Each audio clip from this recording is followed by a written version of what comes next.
Sebuah kisah diceritakan bahwa seorang lelaki melalui sebuah kawasan perkuburan di suatu malam yang kelam dan sunyi. Tiba-tiba dia terpandang suatu cahaya yang terang benderang.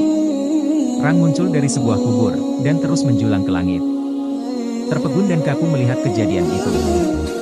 Dia terpikir kemungkinan kubur ini adalah kubur seseorang yang sangat istimewa. Samada ia seorang wali Allah atau ulama atau orang soleh yang istimewa kedudukannya di sisi Allah.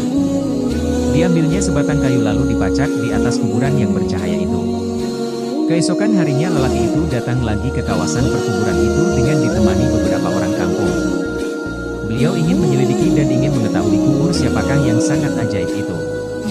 Untuk mengetahui dengan lebih lanjut, lelaki itu berkunjung ke rumah si mati dan bertemu dengan istri si mati lalu menceritakan keajaiban yang dilihat di perkuburan suaminya.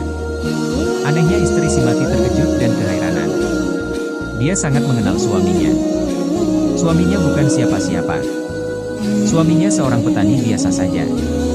Bukan seorang alim, bukan seorang ahli ibadat, bukan orang soleh, apalagi bukan imam, bukan muazzin, bukan guru Al-Quran.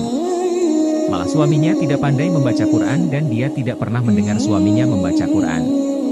Akhirnya lelaki itu bertanya apakah perkara-perkara aneh yang si mati selalu lakukan dalam kehidupan sehari-harinya.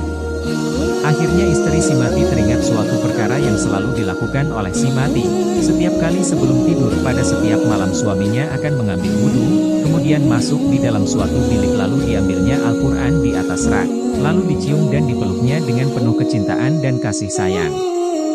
Dia akan duduk dan membelek Al-Quran itu sehelai demi sehelai seperti sedang membaca, sedangkan ia seorang yang buta Al-Quran. Dia akan meraba-raba ayat-ayat Quran itu dengan tangannya, seolah-olah sedang menyentuh dan membelai sesuatu yang sangat dikasihi.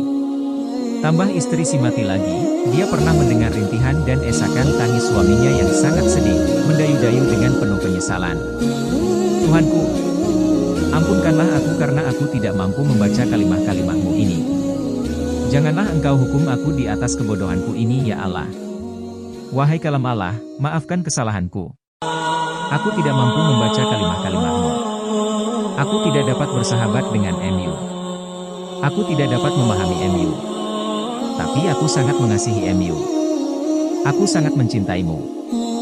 Wahai kalamullah, janganlah engkau mendakwa aku, jangan engkau menuduh aku di hadapan Allah di akhirat nanti. Lelaki itu meminta untuk melihat Al-Quran kesayangan suaminya itu.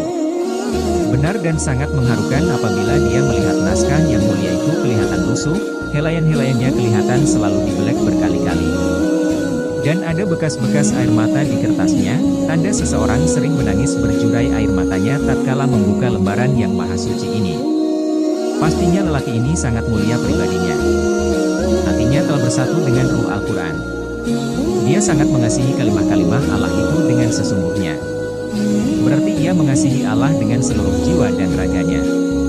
Marilah kita menghidupkan Al-Quran di dalam masjid kita, di dalam rumah kita, di dalam diri kita, setiap masa dan luangkan masa setiap hari untuk membaca dan fahami isi-isinya.